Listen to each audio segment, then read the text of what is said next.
Welcome to the Cyber Tech Podcast, inside the minds of everyday IT and cyber pros.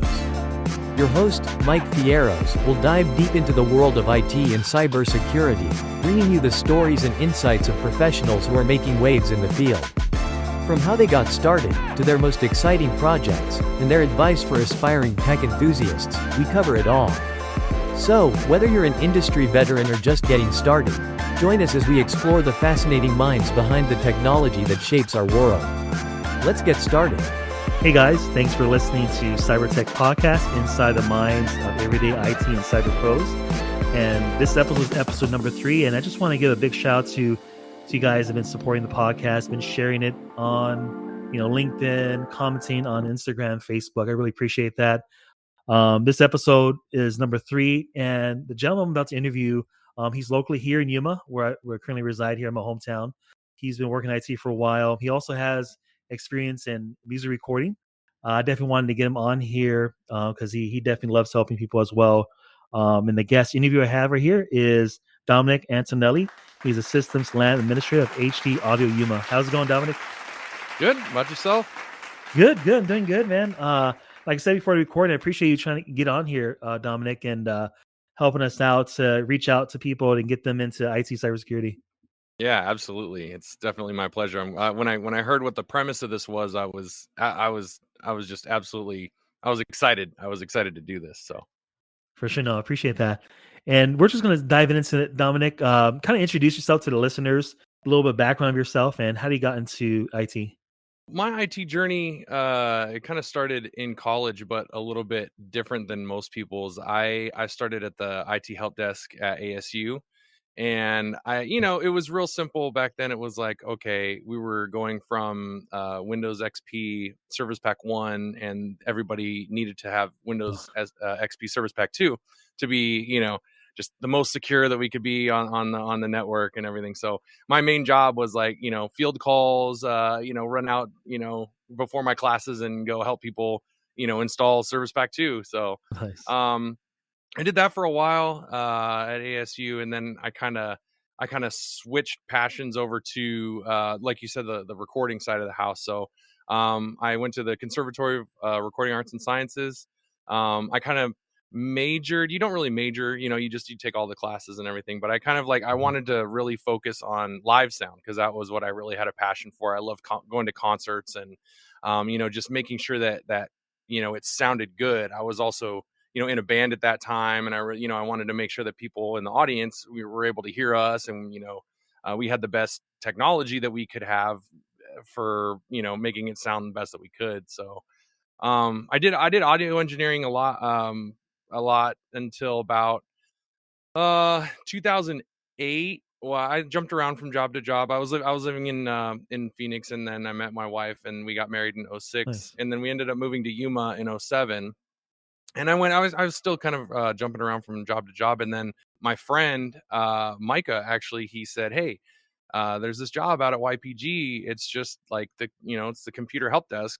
Why don't you come out and apply for it? It's like you have all this, customer service background, and that's really what they're kind of looking for." And I was like, well, I mean, I didn't go to school for computer stuff. I didn't, I knew about computers, and I knew how to help people. So I interviewed for the job, and I ended up getting it. And I was out there for about 4 years or so. And then I moved over to the federal courthouse. And so I was at the federal courthouse for about 5 years. And then I went back into the private sector, and I was the IT manager for Fisher, the Fisher group of automotive stores. Nice. It was Fisher Chevrolet, Fisher Chrysler. And so I did that. And then they ended up getting bought out by a bigger company from Phoenix, and they already had just, an entire huge group of IT professionals themselves. So I ended up going back into the government side of the house. And so that's kind of where I do my main work, but I own an AV company. I rent projectors and speakers, and so I still do kind of the live stuff in that aspect, but I also help out in the computer realm of things from time to time as well too. That's really interesting, Dominic. Like I like how your journey didn't take a like a orthodox, you could say, road to IT. You know, you kind of pivot a little bit, went to music recording, like you mentioned, live sound. And you kind of do that today. So how does IT and your love for music recording, how does that relate to as an IT professional? When I was going to the conservatory, a big part of it was linear troubleshooting. So, the Mm, first two cycles essentially is you don't put your hands on on an audio board. It's all, okay, the sound comes from the transducer, it goes up the wire, it goes into, the gain stage of the mixer, and then on and on and on. And so it helps you kind of figure out that linear troubleshooting. And so I applied that to a lot of the stuff that you're talking about with with desktop support. It's like, hey, is it plugged in? mm. Is the Ethernet cable plugged in? Like, is it turned on? Like, you have to have those first steps, to then go, okay, all right, so now, okay, what part of it's broken? And then you just keep going on, in a linear fashion, so that you can kind of figure out what the issues are.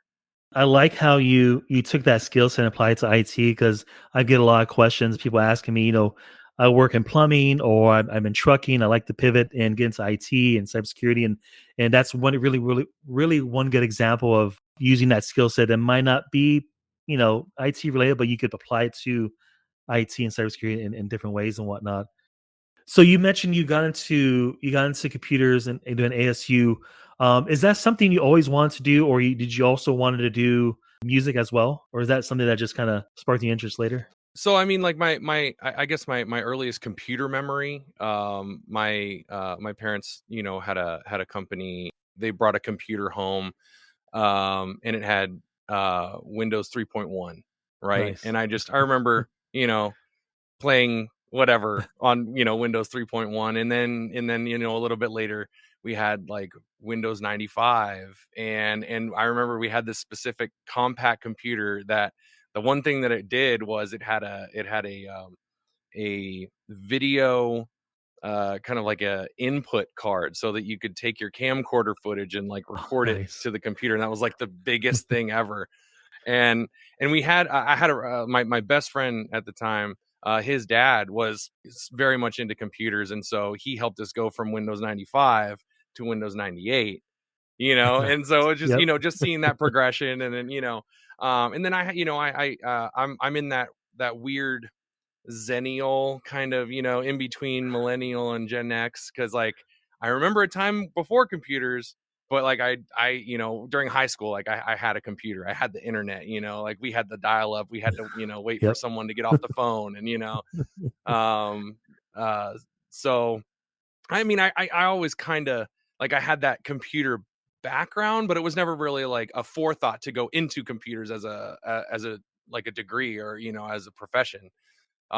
Mainly I was kind of like I was looking at the business side of the house, because my dad was, a very formative businessman in his years. So I was looking at like doing marketing and doing, stuff on that front. But then, yeah, I mean, computers kind of just, they showed up, and I was like, well, yeah, I know about computers, I can kind of do that stuff. So yeah, that's kind of how it morphed into the job. That's awesome, man. Yeah, you're taking it back there. I remember Windows 98, Windows 3.1, and during those years on the Mac side, I remember the old Power Macs and the old Macintosh Performas. Yeah, that was Hmm. looking back. I'm in the same generation as you. I remember a time when there was no iPads, there was no Wi-Fi, nothing like that, and so compared to back then, or even when you started in IT, and to now, what would you say for someone that fresh out of high school or college, and do you think learning the history of computing is real important? Oh yeah, yeah, definitely. I mean, obviously looking back at history, just finding out, how things, came to be in the computing world. It's like, stuff that we're doing right now. We're talking on a box that's, maybe this big. It's like it would have Yeah, been three buildings worth, just to make one little computation. So just seeing where we're at to now, you have AI coming up, and it's just, it can be a completely different autonomous, almost autonomous person. So true. yeah, knowing the history and just knowing that is definitely, um it's good to know. And even at my current job, it's like, we still have some troubleshooting steps that we learned in like the XP days, or Mhm. Windows 7, and it's like going into safe mode, and trying to make sure that a driver is not crashing the world, like it's the simple stuff like that if you don't know that, then you know you can bring down entire governments and giant corporations. That's true. Yeah, no, that's true. We've had some questions that people given me. Someone asked if they should get their certification, whether it be in IT or cybersecurity. What would you say for someone that probably has certification, like from Coursera or Google or even Cisco, but Mhm. doesn't have any IT experience, but wants to get an IT? How would you guide them? When I first started getting really serious about making IT, a priority in my life and making that my career, I looked at the CompTIA A plus, Net plus, like just that very simple, that basic course that you get those certifications, and even to any employer really, if someone who knows their stuff, like, oh, hey, you have those skills, it's like you took that test, you passed, that's great. I was fortunate enough to where the government was able to pay for me to get my Security Plus as well. Nice. So because it became a requirement, I got my Security Plus as well as a MCTS in Nice. configuring Windows 7, because we were going from I believe it was either XP or Vista into 7 at the time. So you had to have a CompTIA A Security Plus and a related OS, and so I was very fortunate to get both of those. But I definitely think, I mean, some people will say, oh, it's just resume fodder, but in all seriousness, if you actually, you put the time towards it, and you really, learn to study those things, like I still use DiskPart, as a part of Yeah. my, stuff. It's one of those things that I learned in that class, and it's like, oh, well, this just makes everything easier. So Yeah. yeah, no, True. I definitely, I believe in taking certificates, but also doing it intentionally. So it's like, if you have a goal in mind, or if you're applying for a certain job, and that that's something that they're looking for, or that particular skill is something they're looking for, definitely go for that certificate. That's a gem right there. I think, Dominic, you just mentioned about looking at the job descriptions and seeing what they require. See how you can get a CompTIA A plus, Network plus, Security plus. And for those that are looking to get a degree, I've had different people ask me, should I get my bachelor's degree? Should I get an associate degree in cybersecurity IT? Should I not get it? People have told me I shouldn't get it, but then I should. I should stick to certifications. What would you say to someone that wants to get a degree in those fields?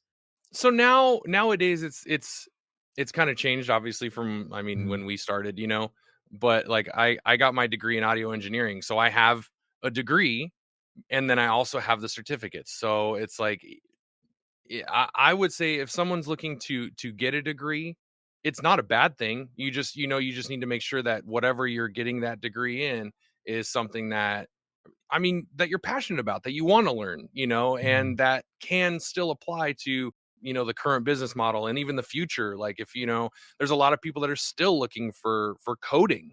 And I know that there's Yeah. coding boot camps and stuff like that. So I mean, it all depends on what you're looking for. But me personally, my aspirations are to actually go into the IT management side. So I'm Yeah. actually probably going to be continuing my education in IT management, and how to actually manage people in an IT environment.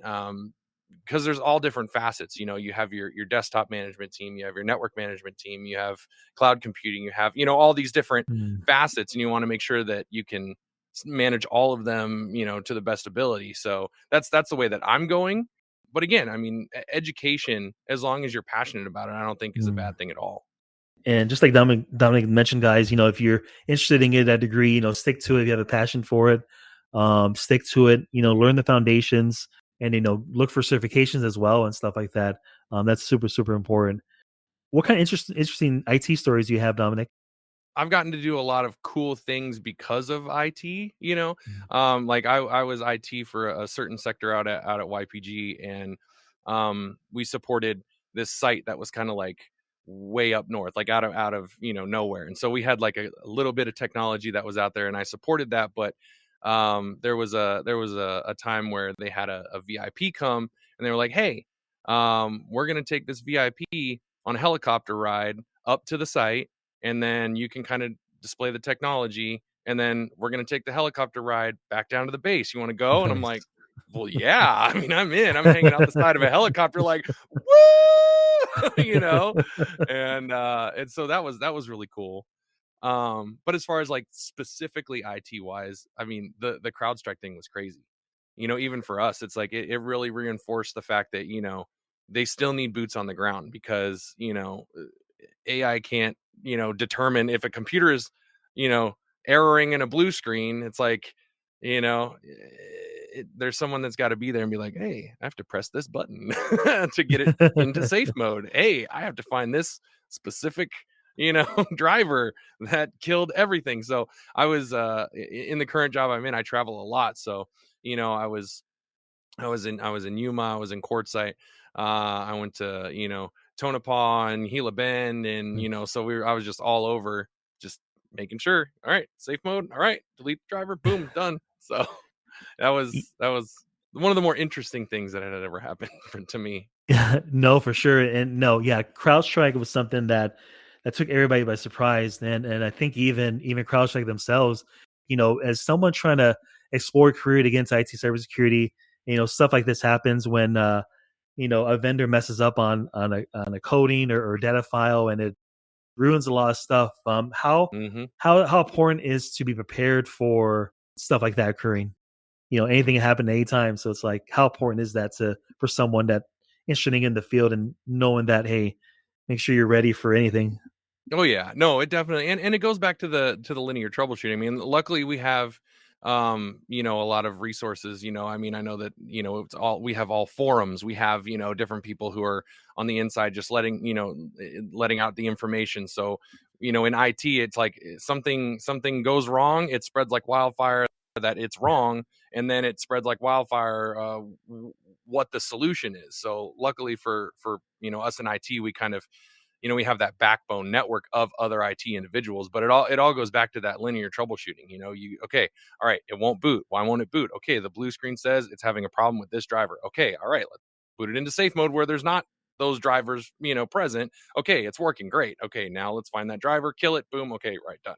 So you have that linear troubleshooting. It goes, and again, like I said, the backbone of the forums of people who just who know what's going on, and yeah, I mean, it's definitely important to have that knowledge, just so you can be prepared. And how important is it for someone, Dominic, to network with people, with like-minded people in IT cybersecurity?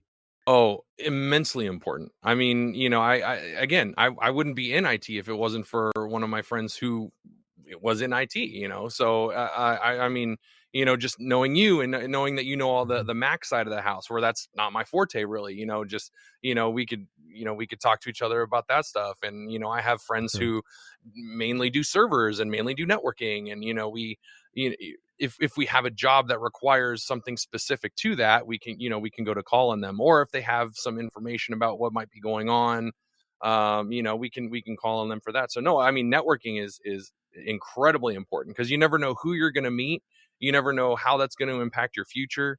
So I mean, definitely always positive self-image, and just like a genuine interest in what they're interested in as far as IT goes.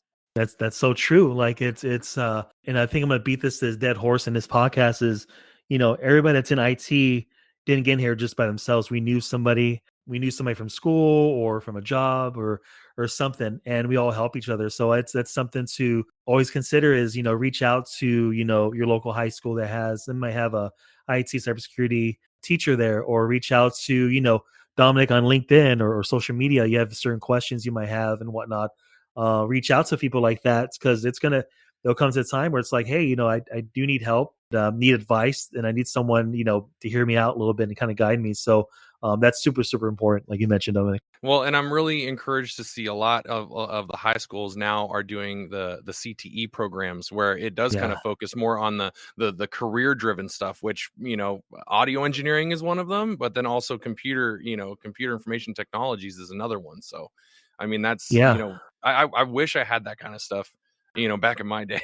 you know, Yeah, no, I um, totally agree with that. No, I remember too, even high school, like when I went to Yuma High here, and we did have electronics class, but it wasn't the kind of CTE course. It was just kind of like, here's electronics, but it wasn't yeah. nothing. I mean, it was really good, but it wasn't something that you'll have that skill set ready for the job workforce, hmm ready after high school and whatnot. So that's something that's I think that's really, really important and super, super important, and really encourage the high school students trying to get into those fields and whatnot. How important is time management, Dominic? Because you mentioned about the CrowdStrike. You had to deal with at your work. You may have to deal with certain emergencies or unauthorized access to maybe a Azure service or email compromise. How or even you have meetings. How important is time management in IT? It's incredibly important. I mean, I'm I'm ADHD, so it's even more important for me because, I can get hyper focused on something and then the whole day is gone. So it's like I really try to count on the resources that I have, like just even simple stuff like just holding a digital calendar and making sure that okay, I know that I have this meeting at this time. Okay, I have to go to quartzsite and that's going to take this much time out of my day, but I know that I have another ticket that's due, so I have to make sure that I'm getting everything done in its correct time and its due time. And like in the industry, you'll find that there's going to be people who are VIPs, so that's like drop everything, you Yeah. go do that right now. And so you know who those people are, and so when they Yeah. call, it's like, all right, I'm making time for that. But yeah, no, definitely time management is huge in IT. You mentioned briefly a little bit on your music, so I'm sure that's on your music recording. You're also in a band and whatnot. Is that something you use as far as like as a stress reliever when you're not working IT? Oh yeah. Yeah. No, it's great. I'm in a couple of bands, and it really, when I'm practicing or, playing with those guys, it's just, it's just a fun atmosphere, and it really helps kind of just decompress, even if I'm like running home because we practice in here. So it's like I'm running home to get the room ready. And but it's like, once we get in here, it's just like, all right, nice. We're good. For sure, and I think that's really important to you guys, is like Dominic mentioned, is once you get into the field, you start working and whatnot. I think it's in any profession really, is to find something that's going to help you take your stress level down a notch. So it could definitely be a little bit stressful working in IT and cybersecurity because anytime anything can happen. Dominic mentioned about VIPs. VIPs are someone that's a boss, someone else's boss or our boss, and so we definitely want to take care of those people. You might have a client or owner that might be own a company and he needs help with stuff. So going through all that and finding something that's going to help you get your stress level down is super, super important. Well, and And even finding like a mhm, like a work life, kind of for sure, relationship, just making sure that you have those, you have your work, and then you have your life, and you have your other stuff. So just having that balance is really big too.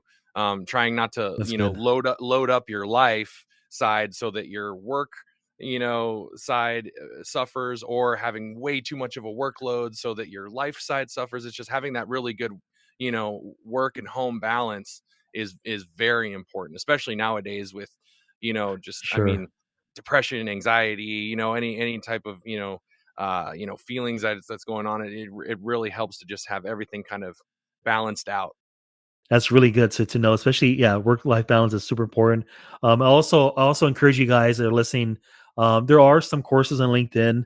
I think some courses out there too. I think if you heard too, Dominic, of I guess kind of like a work life balance for IT and cybersecurity professionals. That's at I took a couple of my last couple jobs I've had, and it does help though. It does help giving tips and whatnot on what to do and stuff like that, stress reliever and stuff like that. But that's super, super important. So what's the most common ticket right now in your position, Dominic, that you come across? our organization is forward thinking at this point. So a lot of our stuff relies on refreshing old equipment, Nice. even down to battery backup systems and servers. So we have our life cycle of 3 to 5 years, and so every year that life cycle gets updated, and we don't just do everything at once because it's a huge organization. So we kind of take that in cycles. So our main tickets are just refreshing computers to make sure that the people have the newest and most up to date. A lot of stuff, especially with like the public sector, you're dealing with other entities, like I said. So you have your desktop management, your access management, security, physical security, even sometimes the ticketing system, and then what all tasks need to go onto the ticketing system. And that's kind of a big thing too right now, because we just changed ticketing systems. So Oh, nice. That's fun. That's yeah, fun. yeah. Because there's some folks out there when they think about IT, they think about support, which is really, Mm. really important. But as you get into IT, you'll find that there's other spaces out there as far as like the forward thinking that Dominic's mentioning when it comes to life cycle management. Hmm. That's super important because especially for organization or a client that has 5-year-old Macs or 10. Hopefully they don't have 10-year-old Windows systems, but if they do, they definitely need to recycle them out. And so lifecycle management is really important to make sure you have the latest and greatest, especially for security patches for Windows, Mac OS, or even Linux. Those are really important. So as you guys look into the field and look into different careers, you'll see a lot of like project management stuff, a lot of proactive stuff that's also out there. IT support's really important, but you'll find that other positions out there when it comes to like proactive stuff within IT and stuff like that. Well, and especially like in our Windows Mhm. environment, we like Windows 10 is going to be end of life. I think October of next year, Oh, that's and right. I forgot about and that. Yeah. so we we're trying to look ahead. Okay, what are the requirements for Windows 11? Like making sure that all the machines that we have, we can either migrate to Windows 11, or if we have to, because there's a lot of machines, because Windows 11 requires a TPM. Mm. And so we need to make sure that, okay, all of our machines are Windows 11 compliant. Let's make sure that we get the oldest ones out first. And if there's a piece of software that like can't run on Windows 11, we either find a different find a way to do it, or find a workaround, so that, or find a different piece of software that will work on Windows 11. When you're updating systems like that, like Dominic mentioned, looking at, with this software work on Windows 11. I know on the Mac OS side, Mac OS Sequoia is going to be very IA heavy. That's something to consider too. How important do you think is AI, in your opinion, Dominic, as far as like guys and ladies trying to get into the IT and cybersecurity field? How important is that for them at least know a little bit AI? I mean, I definitely think it's the future. It's here. With chat gpt, and I mean, even seeing some of the stuff for like school teachers having to run papers through AI filters, and it's even going to be important for even just the common person to understand what AI is, and what it does or what it can do. It's not just like the Terminator. It's like the AI came Yeah. online and it's going to kill the world. It's but you just you want to make sure that that you're staying up to date with the latest advancements in AI, and technology in general. Mhm. It's hugely important to keep up on tech forums and blogs, and what's coming up next. Like we just had like a training on Windows 11, and there was a whole bunch of stuff, even in just like the deployment side of Windows 11 from an enterprise environment, that I had no clue about. But they're like, oh yeah, we have this new thing called Intune, and it can do this, and this. You don't have to worry about Nice. all this. And it's like, wow, okay. So constantly learning and evolving with technology is something that should be a priority, if that's what you're looking to do in your career. For sure, for sure. Yeah, it's specifically for IT cybersecurity. Yeah, just like Dominic mentioned, look into technology forums. I don't know if I trust Reddit, but look into some disc, Yeah, right? Look yeah. into some discords Yeah. for sure. Look into Support.microsoft.com. yeah, for sure. Yeah, look into that and look into some podcasts. Cyber tech podcasts here. There's other good IT cybersecurity podcasts. Keep keep an ear to the industry, see what's going on. I also encourage you guys, if you guys don't understand a lot of acronyms that IT and cybersecurity professionals use, at least, when you start listening to these or even following guys on Twitter, you start noticing different technology jargon. And so when you're ready to get into the field, you kind of notice those certain things. And so that's really important. Like Dominic mentioned, get in tech forums, learn this stuff, just constantly just learn. That's something that's going to, us have been in IT for a little bit, and for people getting in, or even people that have been longer than us, learning is going to be something that we need to get used to, and then we're going to have to keep learning. And I would even say, like, I mean, the digital side of the house, the technology is one thing, but I mean, also learning, the older analog side of it. Like learn how to punch down a cable, learn how to, burn in fiber, like learn those physical skills, so that if you come to an employer and they're just like, oh man, I need to, one of the cables died on the camera, and the PoE camera, and I don't know what to do. It's like, well, cut it and re-end it. It'll be, should be fine, and it's one of those things that if you have that skill that some other people might not have, that, it could put you ahead in the career, even having that physical skill put you ahead in the tech career, because it is a part of technology, Ethernet, fiber, even just, switches and just all of that, making sure that you're kind of have your hand in just a little bit of everything. That's true. That's so true. And when I first got into IT, that's one of the things I had to learn is, I had an older gentleman tell me, hey, do you know how to make an Ethernet cable, Cat 5 Ethernet cable? I was like, no. He's like, well, I'm going to teach you, because this is your craft. You got to learn your craft. And so that's really important. Like Dominic's mentioned, is to learn those because you may not even use it. Like, for example, I work from home. There's sometimes I have to visit client sites across the country, but I've created a Ethernet Cat 5 cable in a long time, but I still have that in my head, the figure 2, orange, white, orange, green, white, blue, blue, white, green, brown, white, brown. So as you start doing these things, it's just going to come second nature. Even if you haven't used that IT skill set in a while, it's still there just in case you need it. You take out your tool bag and use it and whatnot. Dominic, if someone wanted to get a hold of you or just kind of network with you, or may have questions and how to get into IT, how do they reach you? You can either email me at hdaudioyuma@gmail.com. I'm also Dom Antonelli on Instagram. So yeah, those are the main ways you can find me. I appreciate it, Dominic. It's really good conversation, man. I'm really glad I had you on here. This is going to help someone out that's trying to get into IT or cybersecurity. Absolutely. No, it's been a pleasure, sure. Mike. I appreciate you reaching out. No, you're welcome, man. You're welcome. And thanks again, man. I appreciate it. Episode number 3 with Dominic Antonelli. He's a Systems LAN Administrator at HD Audio Yuma. Thanks for listening to the CyberTech Podcast, inside the minds of everyday IT and cyber pros.